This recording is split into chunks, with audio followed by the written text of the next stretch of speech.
विविध भारती। उजाले उनकी यादों की,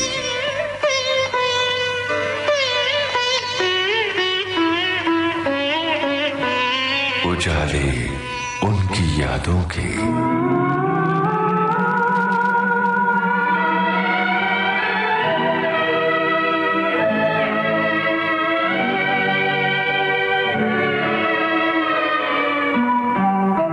इस कार्यक्रम में हम आपके साथ बांट रहे हैं उजाले वरिष्ठतम चरित्र अभिनेता पद्म भूषण अवतार कृष्ण हंगल यानी A.K. हंगल की यादों के।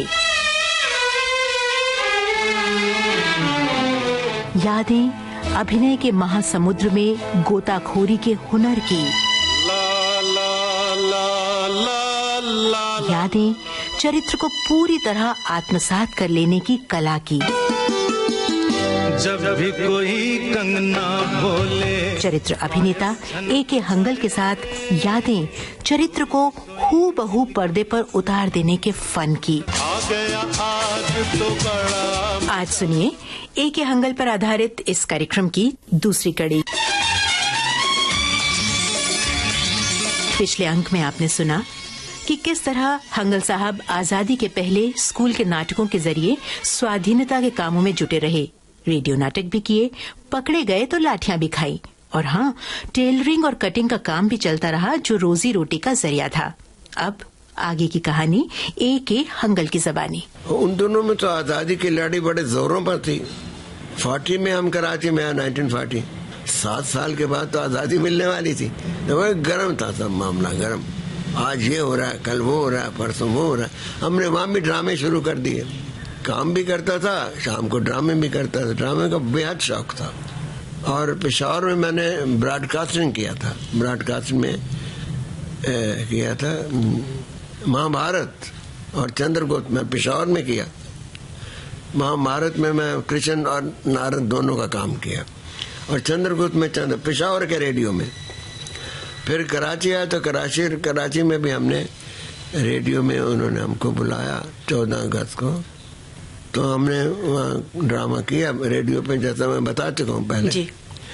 बहरहाल अभी वहाँ कुछ बरस काटे कराची में। कराची में उस वक्त बहुत आग लगी थी आज़ादी की लड़ाई की। नेवी वालों की म्यूटनी हुई थी, जो समुद्र में फौजें हमारी, तो उन्होंने हड़ताल कर दी थी। बड़ी गोलियां वाली चली। हम भी बाजार में गए गोलियां वाली झंडा लेके था। जब तक मैं कम्युनिस्ट बन चुका था। अच्छा हंगल साहब, आप बम्बई की तरफ कब रुख किया आपने? मैं बताऊंगा आपको कि ये अभी मैं ये जो 14 अगस्त था मैं वहीं था। मैंने आपसे कहा ना, एक ड्रामा भी किया था हमने, बेकास उसका नाम था। टेंट लगे हुए थे। रेडियो के अलावा स्टेज पर भी ड्रामे करते थे, मगर संग संग के मूवमेंट का जो काम था, फ्रीडम मूवमेंट, वो भी करते रहते थे। तो कम्युनिस्ट पार्टी की भी यही लाइन थी कि भाई लड़ो, तो उसके लिए हम जुलूसों में शामिल होते थे। तो गोली बोली सब चलिए, हम बच गए।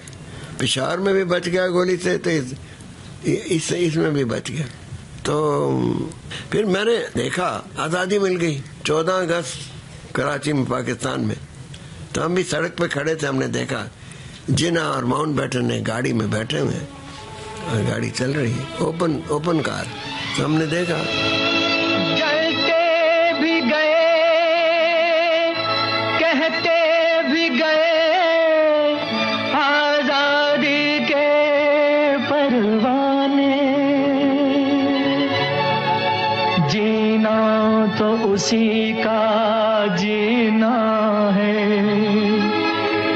जो मरना वतन पे जाने।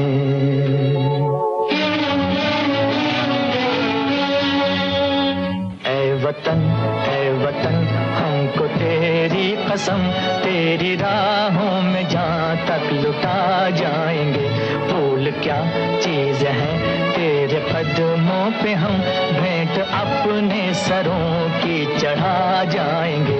ऐ वतन हमको तेरी कसम, तेरी राहों में जहाँ तक लुटा जाएंगे।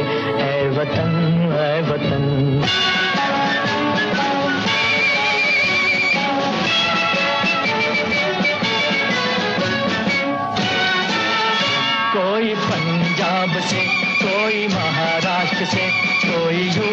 से है, कोई बंगाल से, कोई पंजाब से, कोई महाराष्ट्र से, कोई यूपी से है, कोई बंगाल से। तेरी पूजा की थाली में लाए हैं हम, तेरी पूजा की थाली में लाए हैं हम, फूल हर रंग के आज हर डाल से, फूल हर रंग के आज हर डाल से। नाम कुछ भी सही पर लगन एक है, जोत से जोत दिल की जगा जाएंगे। ऐ वतन हमको तेरी कसम, तेरी राहों में जा तक लुटा जाएंगे। ऐ वतन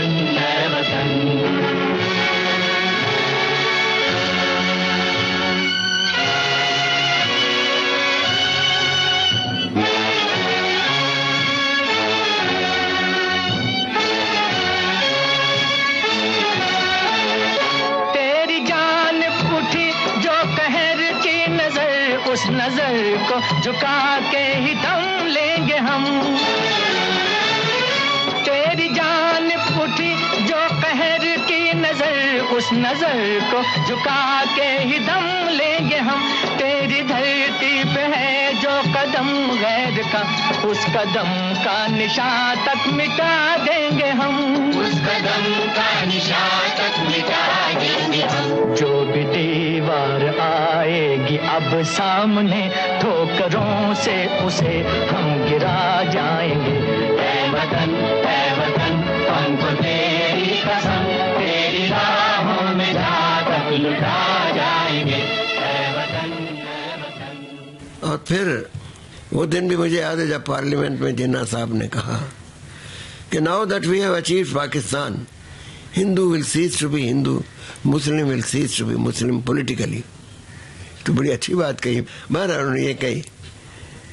फिर हमें कुछ आसबंदी कि यार यहाँ रहा जा सकता है पाकिस्तान में, अगर ऐसा लीडर का ख्याल है कि सब इक्वल है, बराबर है सब, तो फिर तो कोई डर की बात नहीं है। महाराज मैं आ भी नहीं सकता था इंडिया, क्योंकि ट्रेड यूनियन मूवमेंट में मैं शामिल हो गया।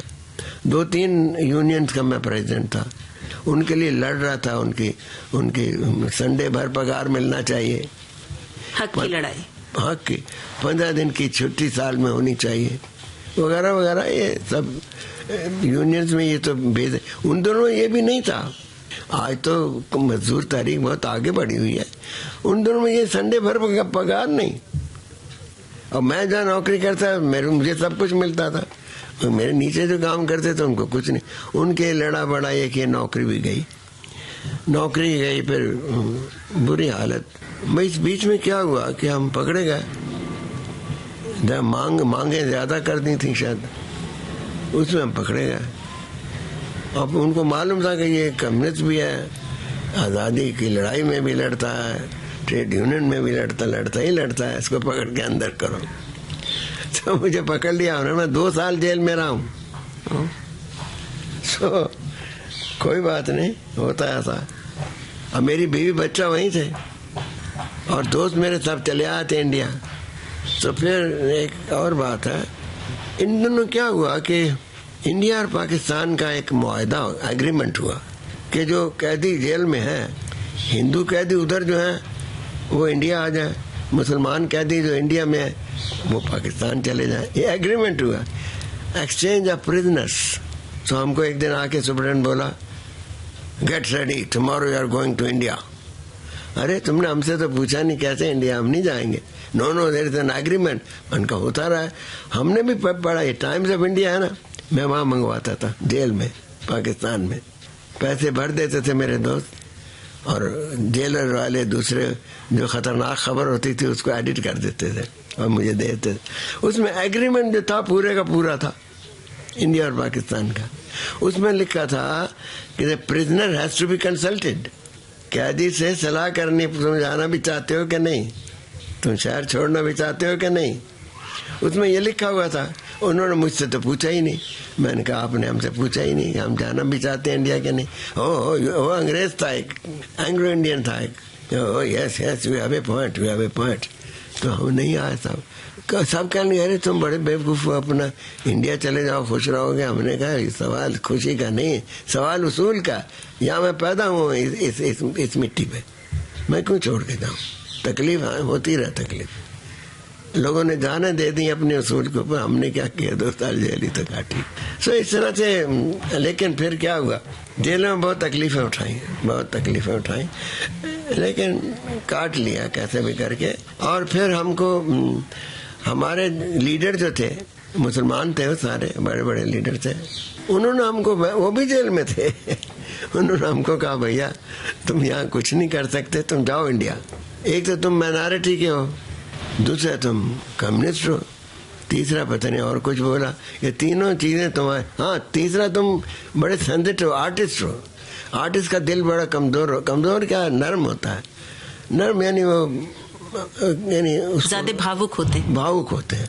तो तुम यहाँ कैसे रहोगे, तुम जाओ, कोई बात नहीं, हम ऐसा नहीं कहेंगे तुम डर के चले गए, हमने तुमको ऑर्डर किया जाओ। हमारे लीडरों ने बोला। जब जैसे उन्होंने बोला मैंने फौरन बोल दिया उनको। दूसरे दिन उन्होंने 12 घंटे का नोटिस देके मैं इंडिया आ गया पानी के जहाज से।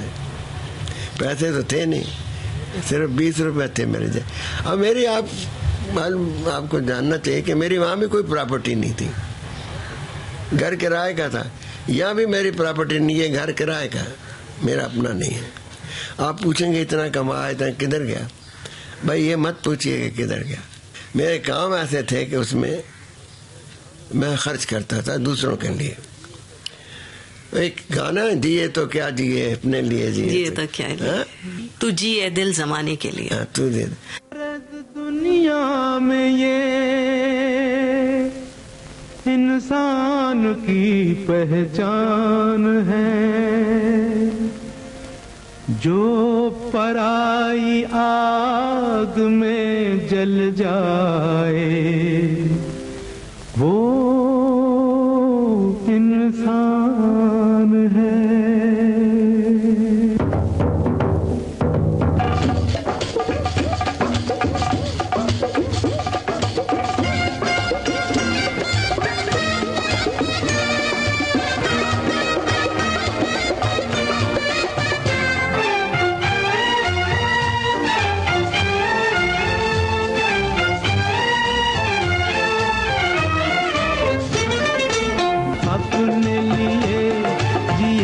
क्या जिए अपने लिए, जिए तो क्या जिए, तू जिए दिल जमाने के लिए। अपने लिए जिए तो क्या जिए।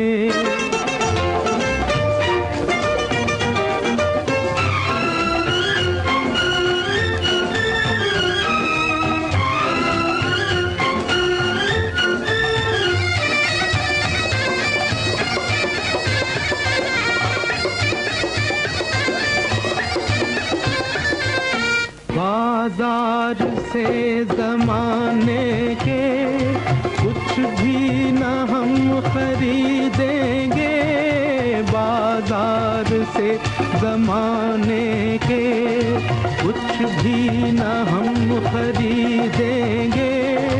हाँ बेच कर खुशी अपनी लोगों के गम खरीदेंगे।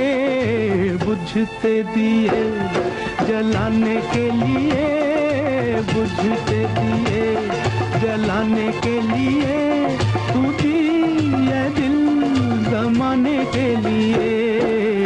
अपने लिए जिए तो क्या जिए।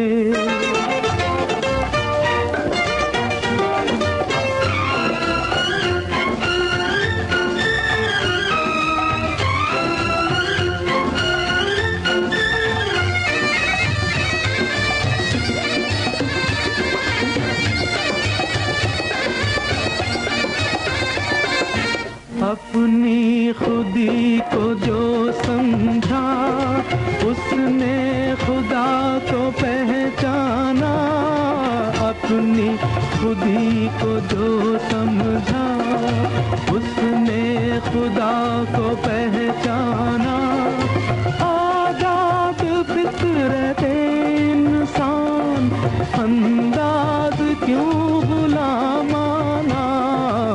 सद ये नहीं झुकाने के लिए, सद ये नहीं झुकाने के लिए, तू दिए दिल जमाने के लिए, अपने लिए दिए तो क्या दिए।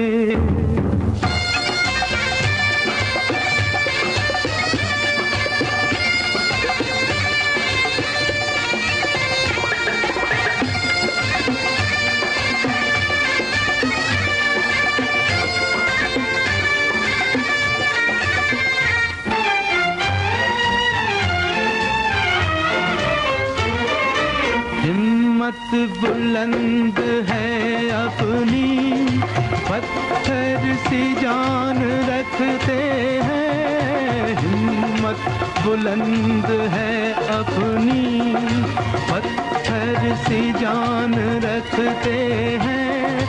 कदमों तले जमीन तो क्या हम आसमान रखते हैं। गिरते हुओं को उठाने के लिए, गिरते हुओं को उठाने के लिए, तू दिए दिल जमाने के लिए, अपने लिए दिए तो क्या दिए।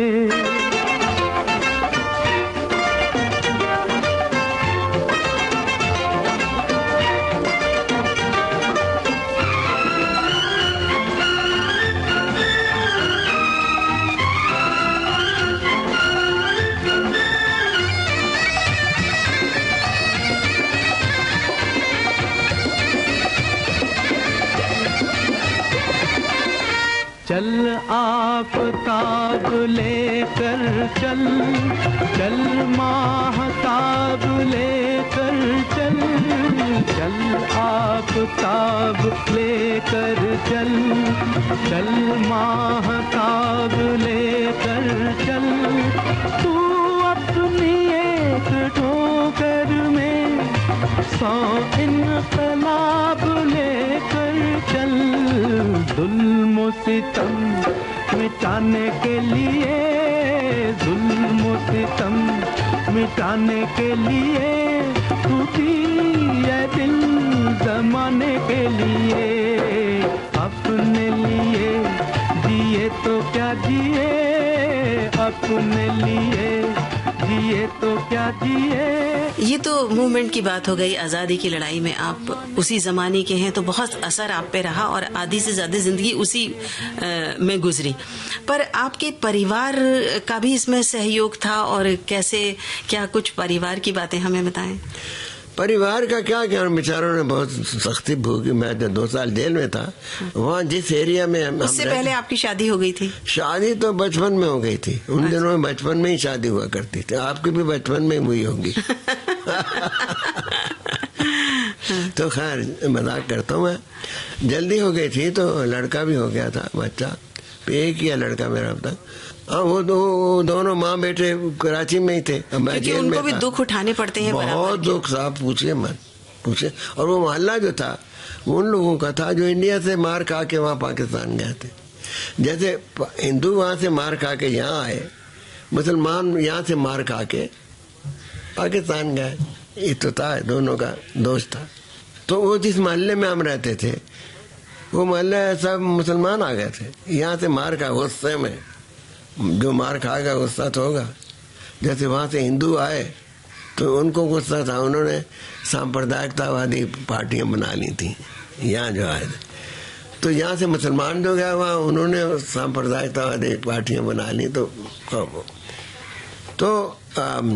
वो बड़ा मोहल्ला हुआ। हमारी वाइफ जेल में मिलने आती थी, कहती थी बड़ा ऐसा मामला है बड़ा।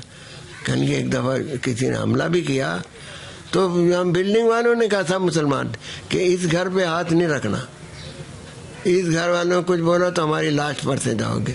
और फिर मेरा काम भी ऐसा था कि मैं सबके लिए काम करता था, हिंदू मुसलमान सब। मेरे दिमाग में कोई हिंदू मुसलमान नहीं था, आज भी नहीं, उस वक्त भी नहीं था, कभी होगा भी नहीं। मालिक ने हर इंसान को इंसान बनाया, हमने उसे हिंदू या मुसलमान बनाया।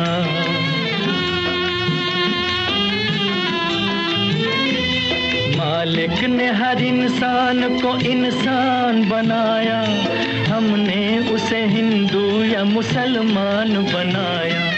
कुदरत ने तो बख्शी थी हमें एक ही धरती, हमने कहीं भारत कहीं ईरान बनाया। जो तोड़ दे हर बंद वो तूफान बनेगा, इंसान की औलाद है इंसान बनेगा। तू हिंदू बनेगा न मुसलमान बनेगा, इंसान की औलाद है इंसान बनेगा।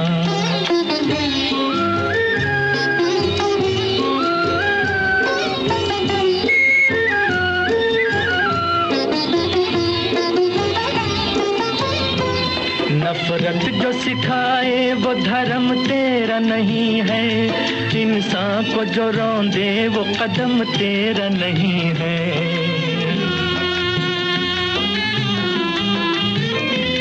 नफरत जो सिखाए वो धर्म तेरा नहीं है, इंसान को जो रौंदे वो कदम तेरा नहीं है। कुरान न हो जिसमें वो मंदिर नहीं तेरा, गीता न हो जिसमें वो हरम तेरा नहीं है। तू अमन का और सुलह का अरमान बनेगा, इंसान की औलाद है इंसान बनेगा। तू हिंदू बनेगा न मुसलमान बनेगा, इंसान की औलाद है इंसान। अच्छा, जब इंडिया आए तब क्या हुआ, कैसे काम शुरू किया, क्या किया? पहले कला के क्षेत्र में गए कि कुछ, तो यहाँ किस तरह से अपनी जिंदगी शुरू की? कमाई का जरिया क्या था आपका? अभिनय करते थे या कोई खास और प्रोफेशन आपने अपना बनाया?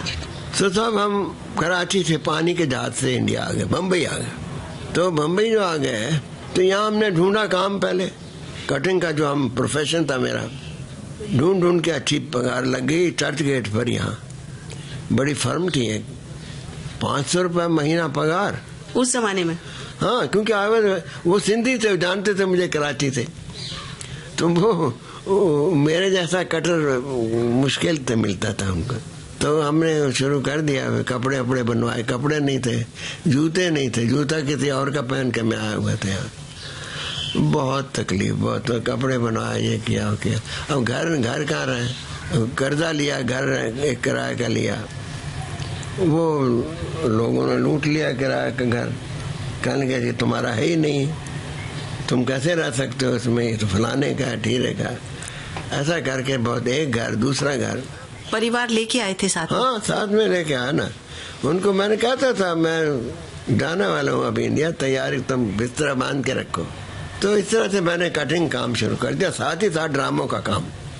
Indian People's Theatre Association IPTA से जुड़े गए, उसमें मैं जुड़ गया। मैं जानता था इप्टा को, पहले से ही जानता, बलराज सानी वगैरह को मैं जानता था, वो इप्टा में थे। तो मैंने यहाँ इप्टा का काम शुरू कर दिया, ड्रामा वगैरह। लेकिन इप्टा टूटा हुआ था यहाँ इस वक्त, क्योंकि पार्टीशन हो गया था, लोग इधर के खटपट इधर से उधर, उधर से उधर जा रहे, तो इप्टा लगभग टूट चुका था।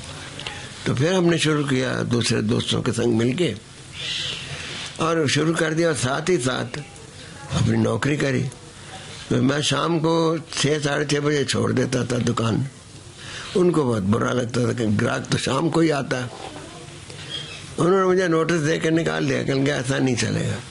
वो मेरी नौकरी भी गई, अब क्या करूं, ये ड्रामा कर लो, ये नौकरी कर लो। और तीसरी बीमारी और लग गई, पॉलिटिक्स की। यहाँ उस वक्त बड़ा मूवमेंट चल रही थी, संयुक्त महाराष्ट्र आंदोलन, हम उसमें शामिल हो गए। मतलब शुरू से ही आप आंदोलनकारी रहे? क्योंकि ये जायज, उनका हक तो था जी, हक जायज था। क्योंकि ये फैसला हुआ था, कांग्रेस ने किया था, जब आज़ादी मिल जाएगी तो हम ये भाषावार राज्य रचना करेंगे। तो भाषावार राज्य रचना नहीं करी, 10 बरस गुजर गए तो शोर मचा। तो फिर ये हुतात्मा चौक है ना, गोलियां चली थी जी, हम भी उसमें शामिल थे, तो उसमें भी शामिल। फिर गोवा की फ्रीडम स्ट्रगल का सवाल उठा, उसमें तो हमें गोली लगी थी। ये हॉस्पिटल है चर्च गेट पर ही, सेंट जॉर्ज हॉस्पिटल जी, उसमें मेरा दाखिला है गोली का। तो हम तो बहुत ही हिस्सा लिए, बहुत आंदोलनों में। तो उससे कड़क हो गया। फिर दूसरा काम कैसे ढूंढा जब वो नौकरी आपकी चली गई? तो खुद अपना शुरू किया किसी जगह, छोटी सी जगह लेकर। अच्छा चला? अच्छा, अभी तक बीमारियां और लगी थी तो क्या चलता, चला एकदम गुजारा होता था। कदम बढ़ाए जा न डर, कदम बढ़ाए जा, कदम बढ़ाए जा न डर, कदम बढ़ाए जा, पाँव तले तेरे जमी जग पे छाए जा, जग पे छाए जा। कदम बढ़ाए जा न डर, कदम बढ़ाए जा, पाँव तले तेरे जमी जग पे छाए जा, जग पे छाए जा। कदम बढ़ाए जा न डर, कदम बढ़ाए जा, कदम बढ़ाए जा, कदम बढ़ाए जा।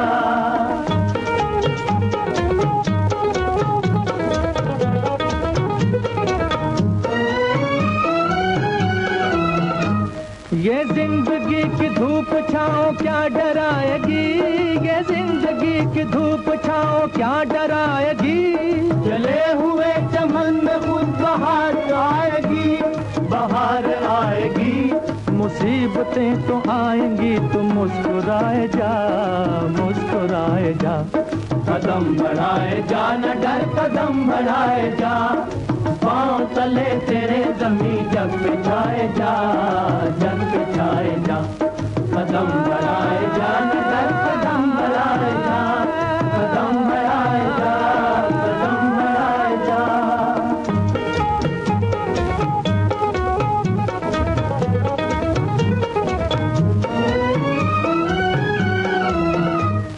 अलग न साथियों से हो कदम मिला के चल, अलग न साथियों से हो कदम मिला के चल, अंधेरे छाए हो जहाँ दिए जला के चल, दिए जला के चल। नई जमी पे आसमान नया बनाए जा, नया बनाए जा। कदम बढ़ाए जा न डर, कदम बढ़ा। अच्छा, फिर फिल्मों में कैसे आए? वो कहानी फिल्मों में ऐसा, जब मैं इप्टा में आया, इंडियन पीपल्स थिएटर एसोसिएशन, तो ये भी बिखरा हुआ था सारा, ये हमने शुरू किया। तो यहाँ मैंने ड्रामे किए, तो ड्रामों में लोग देखने आते हैं। हमारा एक हिंदी का ड्रामा एक ही था, मराठी के भी थे, लेकिन मुझे मराठी तो आती नहीं, तो हमारा मराठी ग्रुप भी था यहाँ ड्रामे का।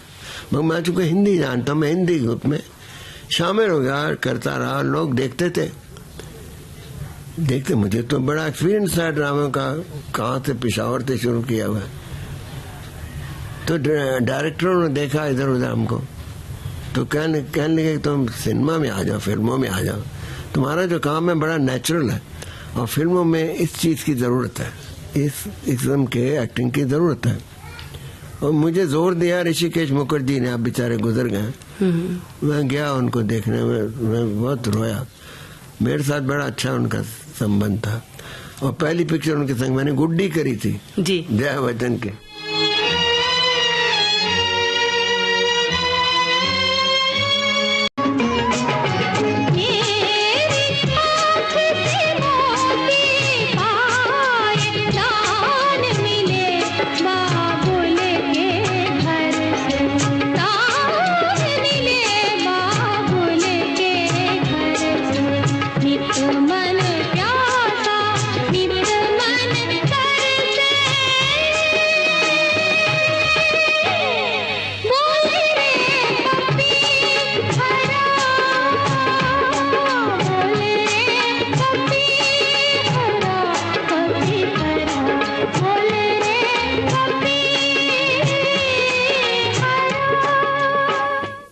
तो फिर फिल्मों में आया, एक दो फिल्में बनी तो चलने लगी, पॉपुलर हो गया, तो फिर फिल्में आती रही। फिर हमने नौकरी वाकरी छोड़ दी, टेलरिंग की, कटिंग की, और फिर काम मिलने लगा फिल्मों में, तो यही शुरू हो गया फिल्मों में ही।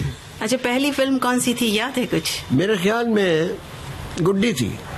नहीं, 66 में तीसरी कसम में थे आप? हाँ, तीसरी कसम, उसमें हमने किया, राज कपूर का बड़ा भाई था, और वो फिल्म पूरी बड़ी देर से बनी, और जब बनी तो उन्होंने मेरा रोल ही काट दिया उसमें से, पता नहीं क्यों काटा, को मुझे कोई जानता नहीं था, जरूरत नहीं काट दिया। आजकल तो कोई काट के देखे।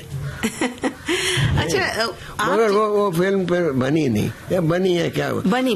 दूसरी शागिर्द थी। शागिर्द।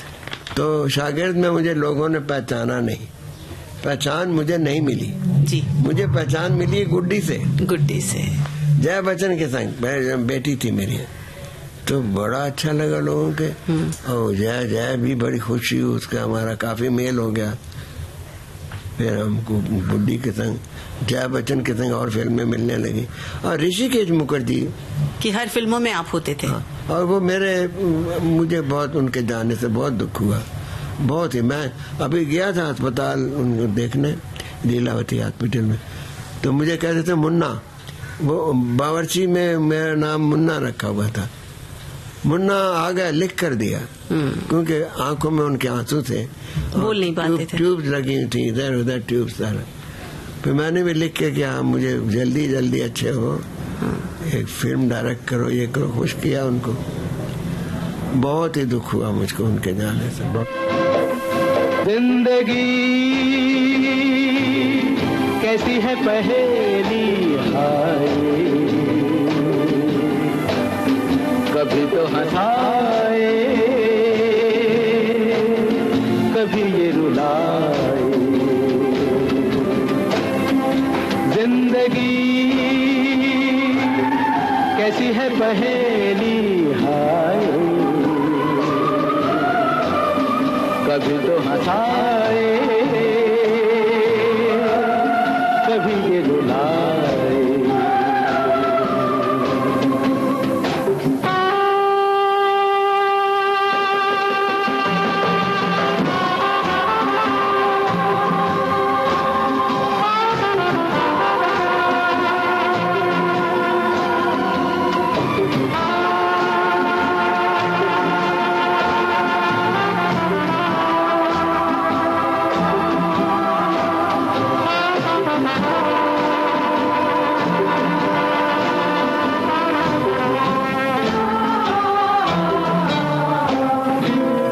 देखो मन नहीं जागे, पीछे पीछे सपनों के भागे। तो भी देखो मन नहीं जागे, पीछे पीछे सपनों के भागे। एक दिन सपनों का राही चला जाए सपनों से आगे कहाँ। जिंदगी कैसी है पहेली हाय, कभी तो हंसाए कभी ये रुलाए।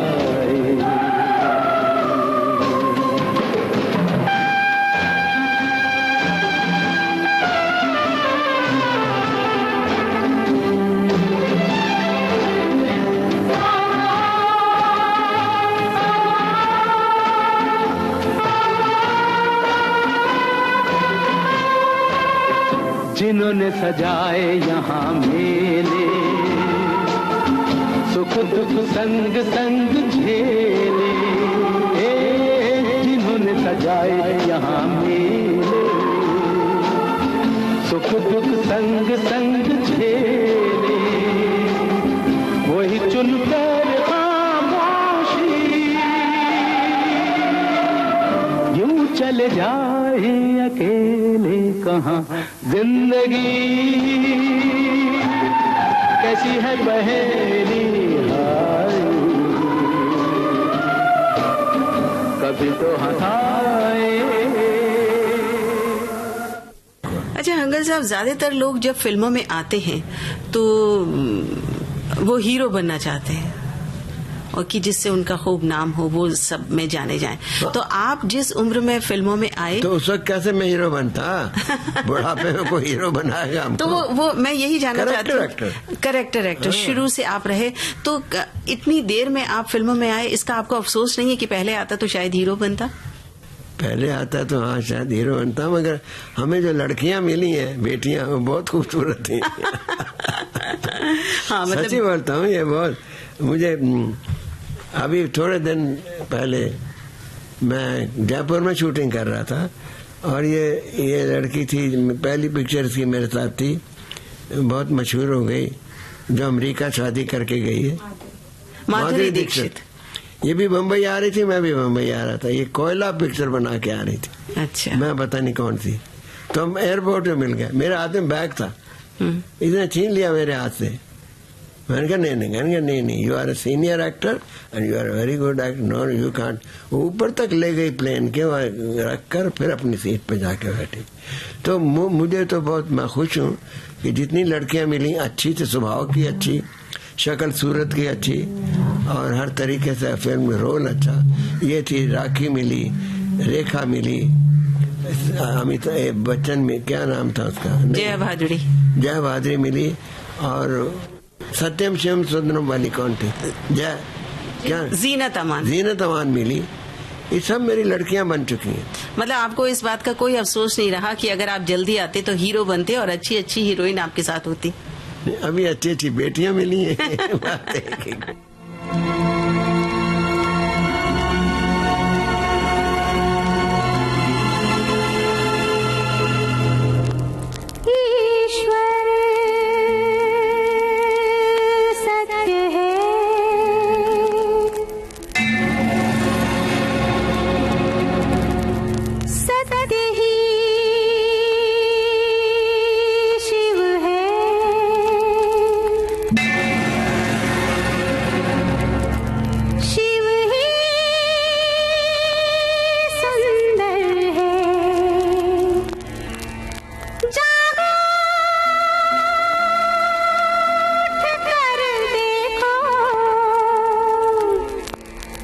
जीवन जो तुजागर है,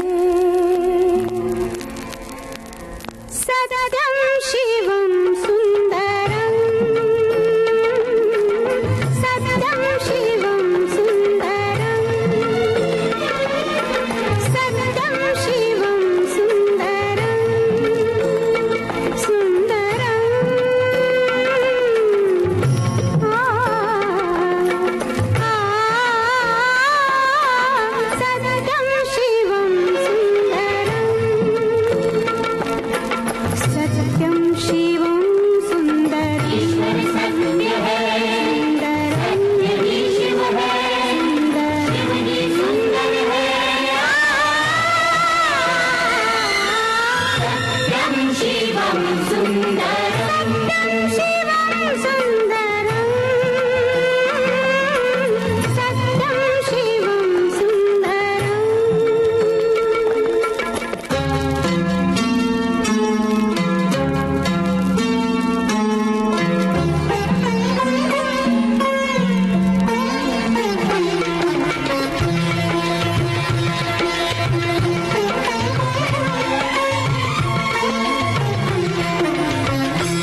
अच्छा, जब आप फिल्मों में आने लगे तो जब आपको रोल मिलने लगे, जब आप अपने को देखते थे, नाटक में तो आप देख नहीं पाते थे अपने को, मतलब दर्शक ही देखते थे, पर जब आपने अपने को देखा तो अपनी कला का मूल्यांकन किस तरह किया? लोगों ने किया, मैं क्या करता, लोगों ने पसंद किया, मतलब कुछ बात तो होगी। और स्टेज के ऊपर मेरी शुरू से आदत है, मेरा जो स्टाइल है, देखिए मैं शोले बहुत मशहूर हुआ, बताऊंगा कैसे मैंने किया। और मैं स्टेज पे जब काम करता हूँ तो मैं लोगों की आंखों में आंखें डाल के देखता हूँ, जैसे मेरे सामने बैठी हुई हैं, तो उनके चेहरे के हाव भाव, मेरे चेहरे के हाव भाव का असर उन पर पड़ता है, तो मैं देखता हूँ तो वो इंटरेक्शन हो जाता है, तो उससे मेरे काम में बड़ा अच्छा फर्क पड़ता है। ये मेरा तरीका है, तो इसने मुझे मदद करी क्योंकि मेरा स्टाइल वैसा, और मेरा स्टाइल जो एक्टिंग का है वो साइको टेक्निक है।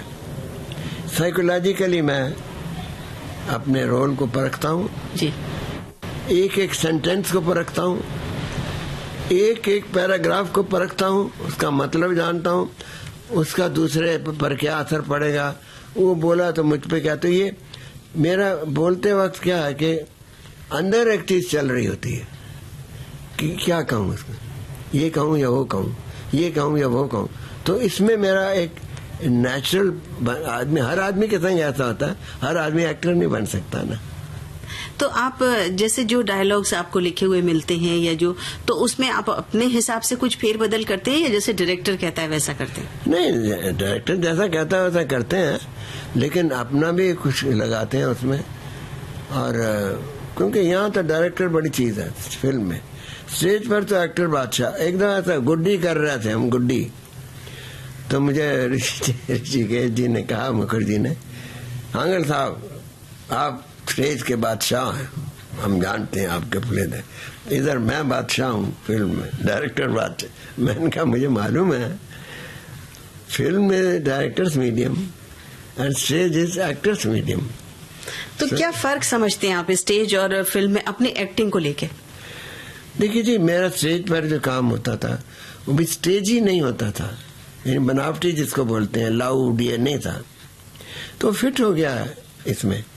तो वो स्टेज पे जब से लाउड बोलता है आदमी तो आत्मा खत्म हो जाती है, समझे। मैं आत्मा को संग लेके बात करता हूँ और लाउड नहीं होता, इसलिए वो नेचुरल होता है, इसलिए लोगों को पसंद आता। आप देखिए मेरी टेबल भरी पड़ी, 15 अगस्त को मेरा जन्मदिन होता है, इस उम्र में मुझे आते हैं, फैन मेल आती है, तो कुछ तो बात होगी। नहीं, मैं ये पूछ रही थी कि स्टेज और फिल्म में आपको अभिनय करने में कोई फर्क नहीं लगता? मुझे कोई फर्क नहीं लगता, सिर्फ जो सिचुएशन पोजीशन है, जो मूवमेंट है वो रेस्ट्रिक्टेड होती है, यानी बंदी हुई, आदमी बंधा हुआ होता है थोड़ा, एक में इधर न जाए, एक आधा फुट उधर न जाए, आउट हो जाएगा उससे, स्टेज से फोकस आउट हो जाएगा। तो इसलिए ये फर्क होता है, बाकी और कोई फर्क। एक गड़बड़ ये होती है कि फिल्म में एक साथ काम नहीं होता, टुकड़े टुकड़े में होता है, कंटिन्यूटी खत्म हो जाती है। हाँ, तो आज फिर सोचना पड़ता है, ये किया था मैंने, वो ये। गुड्डी का कोई खास अनुभव फिल्म का, जया भादुड़ी के साथ जो आपने फिल्में करी? अरे हाँ, गुड्डी का ऐसा हुआ कि मुझे जब ऋषिकेश जी ने बुलाया, मैं वहां गया सेट पर गया, तो ऋषिकेश एक लड़की बैठी हुई थी कोने में, स्कूल की किताबें बगल में रख के, और उसका फ्रॉक पहना हुआ था और खाकी रंग के कपड़े स्कूल के होते हैं ना, यूनिफॉर्म पहने होगी, कोई बैठी हुई थी। तो ऋषिदा ने कहा कि इसको जानते हो? मैंने कहा नहीं, मैं तो नहीं। अरे ये गुड्डी तुम्हारी बेटी ये बने। अरे मैंने कहा ये बनेगी, ये क्या काम करेगी, इतनी सी चूई सी थी वो और बगल में किताबें। मगर साहब जो उसने काम किया मेरे संग, पता लगता सच में बाप बेटी है। और ये रिश्ता लंबा हाँ, बना मैं रहा। काफी देर तक रहता। मैं जहाँ भी किसी दूसरे शहर में जाऊँ, अगर मेरे संग कोई लड़की हो तो ऑटोग्राफ लेते थे, कहते थे जी बच्चन जी का जय दे का भी ऑटोग्राफ दिलवा, बेटी का अपनी। अरे बेटी नहीं है भाई, मेरी नई नहीं है, आप कैसे बोलते हो नहीं। अच्छा। ऐसा बहुत अच्छा। कितनी फिल्में की उनके साथ आपने? 3-4 फिल्में करी। अच्छा, अब हम बात करते हैं बावर्ची की। हाँ, बावर्ची में भी थी ये गुड्डी जी। हाँ। तो उसका कोई खास अनुभव रहा उस फिल्म का?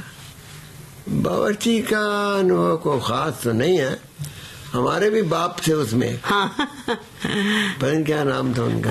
हरेंद्र नाथ हाँ, चट्टोपाध्याय। हरेंद्र नाथ चट्टोपाध्याय। वो घर एक बनाया था घर, वो घर में तीन भाई रहते थे, उन 3 बीवियां थी। तो बड़ा अच्छा था बिल्कुल ही। मैंने कहा भाई ऋषिदा से, ऋषिदा ये तो कोई जॉइंट फैमिली की लगती है फिल्म, ये सब भाई इकट्ठे रहते हैं, बीवियां हैं, ये आजकल तो जॉइंट फैमिली टूट रही है, आप क्यों? कहने आप ठीक बोलते हैं, मैं this will be the last film on joint family. I know joint family टूट रही है, मगर इसके बाद मैं दूसरी जॉइंट फैमिली पर नहीं बनाऊंगा।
अच्छा हंगल साहब, आपने कहा कि आपने अच्छी अच्छी हीरोइन के साथ हीरो बनके तो काम नहीं किया, पर बेटियां बहुत सुंदर सुंदर थी आपकी फिल्म में। तो अभी तो ये जया भादुड़ी की हमने बात की, अब राखी के आप बहुत सी फिल्मों में आपने उनके फादर का रोल हाँ, राखी अच्छी है, वो भी शक्ल सूरत की भी अच्छी है और काम करने की भी बहुत अच्छी है। सभी थी जिनका जीनत अमान कम थी क्या जी? रेखा वो भी कम थी क्या? रेखा के साथ किसी फिल्म का अनुभव मुझे याद नहीं रहा। मद्रास में करी उसके, यहाँ भी करी, एक दो मद्रास में करी उसके संग। अच्छा, तो आपको किसी खास अभिनेत्री के साथ कोई खास आपका कोई घटना ऐसी हो? घटना तो मेरी किसी के संग नहीं हुई। नहीं, किसी फिल्म को लेके कोई खास अनुभव? फिल्म को लेके भी ऐसे भी वैसे भी कोई घटना नहीं हुई। अच्छा, अपना काम किया और चले आ गए। मेरा किसी फिल्म वाले से कोई ऐसी मिलना जुलना नहीं है। अच्छा, सुपरस्टार अमिताभ बच्चन, इनके साथ भी आपने काम किया। हाँ। इनके साथ काम करने का कोई आपका अनुभव रहा हो जब ये शुरू में फिल्मों में आए? हाँ, मैं उस वक्त मैं चल रहा था फिल्म में। साथ हिंदुस्तानी में मैं भी था जी, इसीलिए मैं पूछ रही हूँ कि तब आपका कैसा अनुभव रहा? अनुभव बात ही नहीं हुई। मैं देखता था पतला सुकड़ा सा एक लड़का, मैंने कहा ये क्या एक्टर बनेगा। तब तो किसी को अनुमान भी नहीं था कि ये सदी के नायक बन जाएंगे। भी नहीं होगा अनुमान। फिर एक दो फिल्में और गई ऐसी बीच में जो अमिताभ को कोई चली नहीं खास, तो हम चल रहे थे। आप तो चल रहे हैं अभी भी? अभी पता नहीं। मैं अपने रूम में बैठा था, मेकअप रूम में, तो इनकी शूटिंग भी चल रही थी किसी फिल्म की, तो मेरे रूम में आए, पता नहीं क्यों आया, याद नहीं। मैंने कहा क्या चल रहा है आजकल, क्या हो रहा है आपका, कुछ काम वाम ठीक चल रहा है? चुप, जवाब नहीं दिया। फिर जो मैंने पूछा कैसा है, कहेंगे देखो अभी तक तो ठीक नहीं है, अब जंजीर फिल्म बन रही है, देखो इसमें कुछ हो जाए, शायद तो हो जाए। तो वही बात हुई, जंजीर से वो चढ़े ऊपर। बिल्कुल है कि नहीं? हाँ। और अब तो कितना पता ही नहीं कहाँ है, ऊपर ही है, ऊपर है। अच्छा, तो ये इनके संग ऐसा हुआ। और अच्छा, शोले में आपके काम करने का अनुभव कैसा था? जब फिल्म बन रही थी, आपने उसमें अभिनय किया, तो तब लगता था क्या कि ये ऐसी एक ऐतिहासिक फिल्म बन जाएगी? बिल्कुल नहीं लगता था। तो लोग कहते थे 5-6 दिन से ज्यादा चलेगी नहीं है। तो जब ऐसा हुआ, मुझे तो ये फिल्म इत्तेफाक से मिली। कैसे? कि मैं उस वक्त कर रहा था देवानंद के संग एक फिल्म, वो माउंट एवरेस्ट के पास जाना था। अच्छा, तो उसको मैं वादा किया होता इनको, देवानंद, इसको ना इनको रमेश सिप्पी को डेटें दी हुई थी। तो बीच में देवानंद की फिल्म आ गई, कहेंगे करो, करना ही होगा तुमको, ये हुआ। मैंने कहा मैंने उसको डेट दी है, कहेंगे हम छुड़वा लेंगे डेट रोब में। मैंने कहा छुड़वाओ, तो मैं तो छुड़वाने वगैरह काम नहीं करूंगा, मैं तो वही करूंगा सिप्पी के, क्योंकि मैंने वादा किया हुआ वेद देव। उनका हम देख लेंगे, हम पूछ लेंगे उससे, हम छुट्टी। तो कब पूछोगे? भाई कल पूछ लेते हैं। तो दूसरे दिन मैंने देवानंद से बात की, भाई क्या हुआ? कहेंगे भाई वो तो छोड़ता नहीं है वो। अगर सिप्पी साहब छोड़ते नहीं है मुझको और दोनों फिल्मों का क्लैश होता है, वो फिल्म का नाम था इश्क इश्क इश्क इश्क इश्क, देवानंद की फिल्म, और इसका नाम था शोले।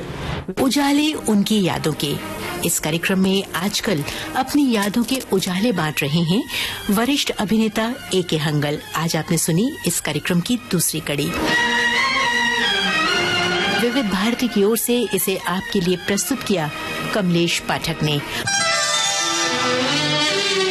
उजाले उनकी यादों की।